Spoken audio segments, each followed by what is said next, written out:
Petrophilia, the greedy, blind, petro-obsessed myops in politics, business, academia, and homes who abuse, rape, and murder life on earth for oil. Pedophilia, sexual perversion in which children are the preferred sexual object. Petrophilia, social perversion in which civilization is misinformed, raped, and destroyed for petro wealth. Primary petrophiliacs are the petroleum companies. For instance, British Petrophilia. You see them advertising all the good they are doing for humanity. A petro lie. While oil companies burn over 100 million barrels of oil a day, coal companies burn millions of tons of coal. This is a listing in French of all the jobs in the gas industry to foster denial of global warming. This is an example of emotional extortion by the petrophiliacs. Your job or else. I'd trade these jobs for the staff of a Nazi concentration camp, because the Germans' local Holocaust only killed millions, while the petrophiliacs' global Holocaust is killing all life on Earth. For the greed of personal gain, auto petrophiliacs push gas-guzzling, life-killing cars. Are insurance companies petrophilia? You bet your sweet virgin gullibility. Do you think the auto litigators want to stop global warming? Where is the personal greed in saving life on Earth? Will auto mechanics demand an end to life-killing personal transportation, or will they expect everyone else to give up their CO2 sending incomes? Will all the bosses and workers at car rental agencies want to give up their petrophiliac income? What do the oil, gas, coal, auto insurance, litigators, repair, and rental petrophiliacs have in common? They dominate the news media. Can you watch TV for an hour and not see petrophilia ads? These ads, full of falsehoods, are a rape of viewers. Petrophilia. In Europe, with more public funding of broadcasts, the coverage of global warming is 10 times greater than in the U.S. What does the U.S. free market give us? Petrophilia, seduction, and rape. Pedophiliacs, preying on kids, are usually friendly family members. Likewise, Pied Pipers proclaim friendly fossil fuels to fool the foolish. Say that 10 times. Any molecule of carbon dioxide, no matter whence the source, is like the HIV virus. Would you like some friendly AIDS?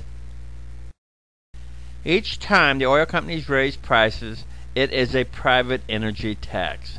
They don't want public energy taxes to compete with their monopoly on their legal thievery. The difference between a public and private tax is the public gets the money, instead of it going for private M&Ms, mansions, and mistresses. These hard truths are cold lies. Another pretty phase, practicing PR pickpocketing of the reader's mental integrity. Diluting the mind is like diluting a medicine. A problem-solving cure is less likely. America pays dearly for always falling for a pretty face. Sorry, Palin. Politics is introducing unrelated facts into solving problems of which the petrophiliacs take advantage. Emotional extortion by petrophiliacs is a crime against life on Earth. More jobs? In a world dying from too much CO2, each job increases CO2 release. More jobs? It is like wanting more HIV viruses during your next unsafe fornication. Kill yourself instead of killing our world. Guess who is dying from not having an old energy tax? To reverse the accelerating alpha trifecta of autism, ADHD, and Alzheimer. The same silent majority who bought into the no-death tax that requires a higher living tax on those who pay taxes, the middle class. Death! When you know that fossil fuels are killing life on Earth, you get sick each time the API spins the simple facts into hard truths. The American Petroleum Institute is a greedy, evoluted library of lies. Comfort can be taken from carbon dioxide increasing autism, ADHD, and Alzheimer's. The alpha trifecta will affect API's circus of MBAs, actresses, speechwriters, and PR pudenda. Go, carbon dioxide, dumb down their brains so they shall shat in diapers forever from cradle to grave. What can one say about Brooke Alexander, who is the suave pantsuit jockey for the API television campaign of global dying deniers? 1. She previously worked for the TV network with the lowest level of honesty. 2. She still acts, which began on As the World Turns, portraying a con artist. 3. She was Miss World America in 1981 and is the undisputed Miss Petrophiliacs. PBS and NPR, outside the financial pressure of total commercial support, does more coverage of global warming than ABC, CBS, NBC, and Fox. This is why Republicans want to eliminate PBS and NPR in America. A media dominated by petrophiliacs is not a free market, but a dying market. Woe unto those who eliminate opposing opinions, for this is like taking off the pressure release valves of boilers. Ask Mubarak what happens when you stifle opposition. It boils over into revolution. The charge of liberal media is a false flag joke. Where among the above media titans is the non-Republican and non-conservative ownership and direction?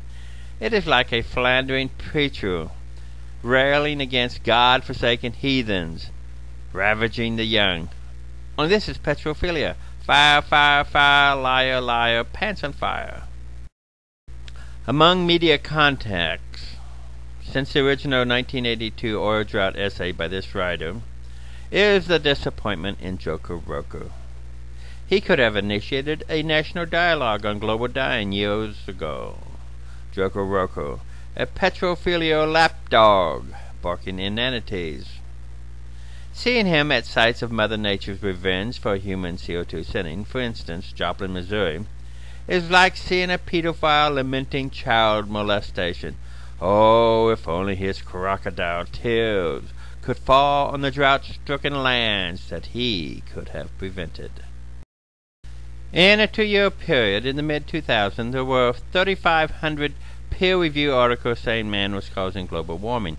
Not one peer-review article said the opposite.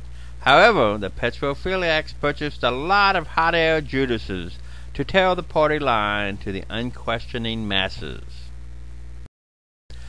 The U.S. Congress has many Petrophiliacs, funded by the corporate campaign Petrodollars. In spring 2011, Shitgis District in southern Illinois had record rainfall, explained by the organic thesis. Yes, God may not destroy the earth by flood all at once, but he is destroying a lot of Shitgis District with Mississippi flooding. In a Senate speech, Inhofe stated, "I've offered compelling evidence that catastrophic global warming is a hoax. That conclusion is supported by painstaking work of the nation's top climate scientists." Liar, liar, state on fire. In 2011, and like next door Texas, Inhofe's Oklahoma is experiencing drought conditions worse than the 1930s Dust Bowl droughts. Why? Carbon dioxide is soaking up the water and dropping it downwind on the Mississippi Valley. Whence the record flooding in 2011. Oil-obsessed Okies deserve the hell burning up their homes and lives. And the senator never gave a list of the nation's top climate scientists. While rich pubes are the primary petrophiliacs, they are not alone. To wit, U.S. President Barack Obama called for more domestic leasing as a response to high gasoline prices in his May 14th weekly radio address. Where's the vision? As was shown by the Irish boycotts, Gandhi's passive resistance, and King's bus boycott. Ultimately, the values in our homes will determine the course of politicians, business, academia, and media. If humanity is petrophiliacs, then life on Earth will not survive. When asked why people do not observe and live the truths that they knew, Abraham Lincoln put some money on his Bible before saying that money blinds people to seeing the truth. Petrophilia is an example of this, with the accelerating global civil war and global holocaust being worse than any previous greedy, money-driven conflict. Global dying, the death of all life on Earth. Sadly, humanity's core values are based on wanting something for nothing, a seed planted each day by prayer. When religious leaders promise paradise without sacrifice, humanity lacks the IQ, integrity of intellect and intelligence, to burn its Kodak morality of the moment for the video calculus of the long term. When it comes to giving up their petrophiliac ways, will the pulpit Pied Pipers tell their tithers to stop driving to church, find a neighborhood place of worship within walking distance, or 3, say, keep those tithes in my bank account? Mother Nature, God's account on Earth, is showing whose bottom line counts.